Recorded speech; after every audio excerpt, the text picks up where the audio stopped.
ikaw muna magsabi, maganda ka si Mami. Siyempre, ma'am. Ano naman ni mami? Nakakapagsadya naman kasi ni mami siguro. Ang ganda ko, ma'am. Oh, talaga. Sige, ma'am. Wow. Oh, sir. Ang ganda ni mami. Oh, nakayos. Maganda. Sige, sir. Ganyan ko. Ipatalikod mo. Ayusin natin. Ayusin mo. Oh, sige, tumalikod ka. Ganit ang buhok mo. Miss mo na yung mahaba. Siyempre, umalangti, naalati, pagkakali. Ayan niya na. Sige, mami. Ayusan daw niya mo. Oo, ganyan ang pag-alis ng buhok. Ayusin natin mabuti. Ayun nga. Ganyan. Sandali tayo si ni mami. Tingnan, alam ko mag-ayos ng buhok. Sandali. Ayos ka. Sandali. Ako mag-ayos. May pangkat, may pungisa. Magandang kita, mami. Wala kang punggos, ma. Meron. Nandun. Yes. Pakuha tayo. Ayusin natin. Pwede, mami. Oo, ayusin mo. Ayusin mo. O sige, mami, sorry hindi na yan. Ganda. Ang galing naman. Alam ko mag-ayos ng vaccine, ma. Sandali lang, ma. Sandali, ma. Sige. Sorry. Okay lang. Sorry. Galing nga. Sige. Miss mo na yung book mo. Siyempre, mami. Miss mo na. Siyempre, mami. Ang haba na rin yan. Pinapusis ni Kuya Frankie. Yung mura natin, mami.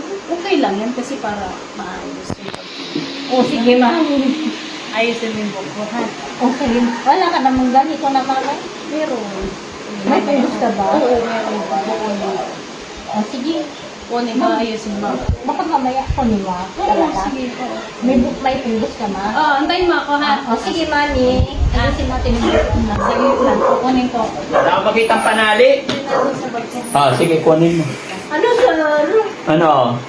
Wait lang, kumukuha. Ayusin mo yung buhok, mami. Aayusan mo si Mami. O, sabi niya. Oo, Hindi ko alam. Oh, sige, hintayin mo. O, sige, sir. Ay, hintay natin si mami. Ito na. Bahala ka dyan. May punggus ka ba sa ma? Hmm? May punggus ka ba, mami? O, sige. Ayusin natin mabuti, ah. Punggusin natin yung buhok mo. O, sige, ayusin natin. Maganda dito si mami. Wow, galing. Sandali. Huwag ka lang malikot, ama. Ay! Nakakari naman yung kwan. Yung ikaw. Sige, ma. Sorry. Okay lang. Sige lang. O, sige. Kasi, nagpagupit ako. Gano'ng haba din yung hair mo, no? Siyempre, mami naman. Ganito rin siya kaya. O, sige, ma. Ayusin niya yung hair mo. Ayusin natin. Alam ko magkaya. Sige, sige.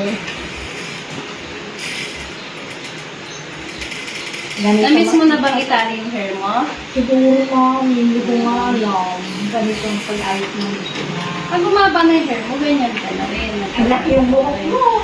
Malaki ba? Wala ka siguro puto. Tingnan mo sa mami. Ganito. Ayusin natin si mami.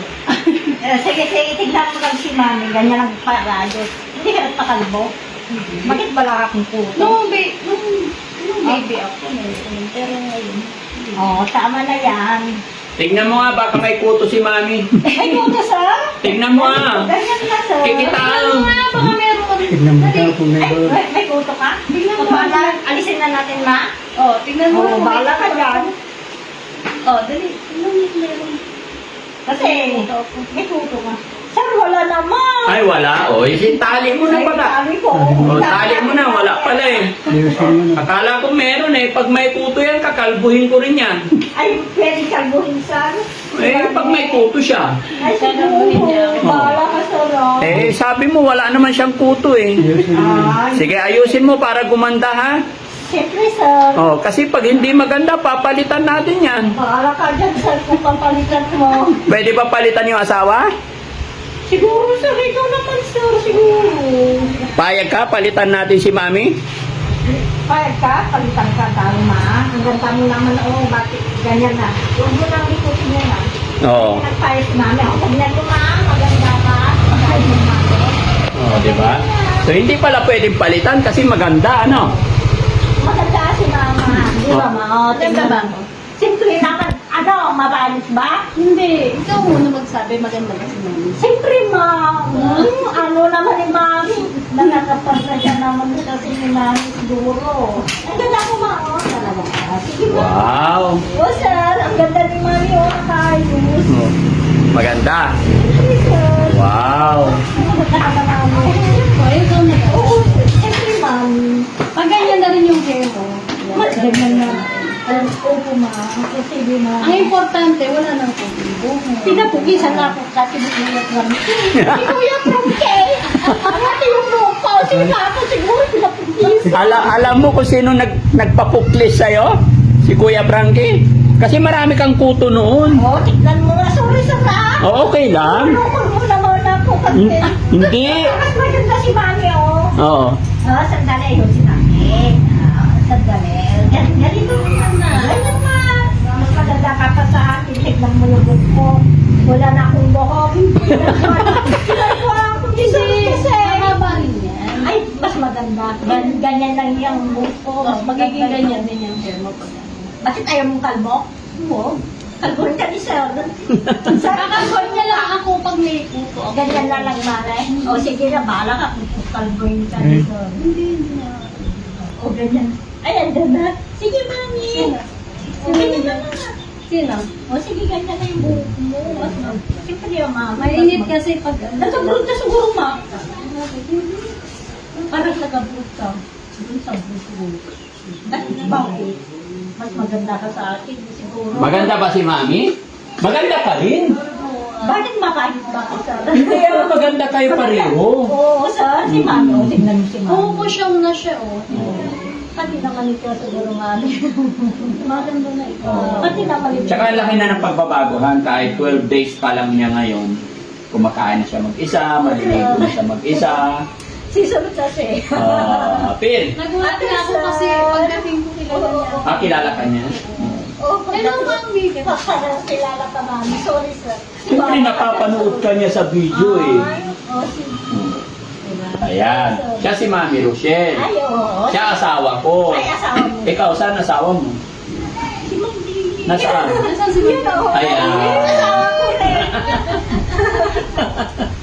Ang gwapo ng asawa mo. Wow. Oh. Katulad mo maganda. Oo, Sir.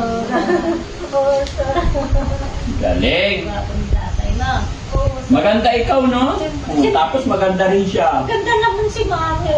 Wow. Siguro, turing ko na parang Mami. Oo, Mami mo na rin. Mami, tas daddy siya. Oo, daddy ko si Sir. Mami si Mami. Very Oo, good. siyempre naman. Ang galing naman yan. Tama, pagaling ka. Huwag ka na magpakalbo, Mami. Ay, hindi na, Mami. Ay, ayun, kung pakalbo ka. Sino nagpapuklis sa'yo? Ikaw, Sir. Wala ito naman. Alam niyo yung salitang puklis, mga kababayan. Salitang Pangasinan, salitang Ilocano. Pag sinabing puklis, kalbo yun.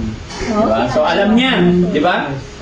Si Mami. Ito yung sinasabi ko, mga kababayan, na yung mga nakikita nating tao na wala sa sarili, pag pinakitaan mo ng pagmamahal, care, sa akala mo hindi nila alam yon, alam po nila yon, lalo na pagka bumalik na sila sa sarili nila. Lahat po ng inalagaan namin ganyan sitwasyon, kung ano yung ginawa ko noong nandoon pa sila sa masalimuot na kalagayan, at pag bumalik na yung tamang pag-iisip nila, naalala nila yun, sinasabi nila sa akin. Kagaya ngayon, maririnig mo talaga sa kanila. Kaya kung may gumawa sa kanila ng hindi maganda nung time na hindi pa sila maging maayos, once na pinaayos mo yon, sasabihin kung sino yung mga gumawa sa kanila. Alam nila kung sino yung gumagawa ng tama at mali sa kanila. No? Oo, Okay. Sir. Sige, salamat. Okay, no? Saya-saya naman. Thank you. Thank you, Mami. Sorry na nga. Siguro ako. Ganyan naman ang mga ayos. Mas maganda ka sa akin. Tignan mo. Okay, hindi. Magmerienda muna kayo, han? Anak, na tayo. Oo. Kain natin. Tinapay, kape, merienda muna. Bebentahan kita ng kape. O sige, Mami. Tara na sa loob. Oo. Sige. Okay lang. Punta tayo doon. Sige, may sa... Oo, sige, sama kayong dalawa. Wow, very close na sila. Mas malambing siya. Ang lambing niya, mga kababayan.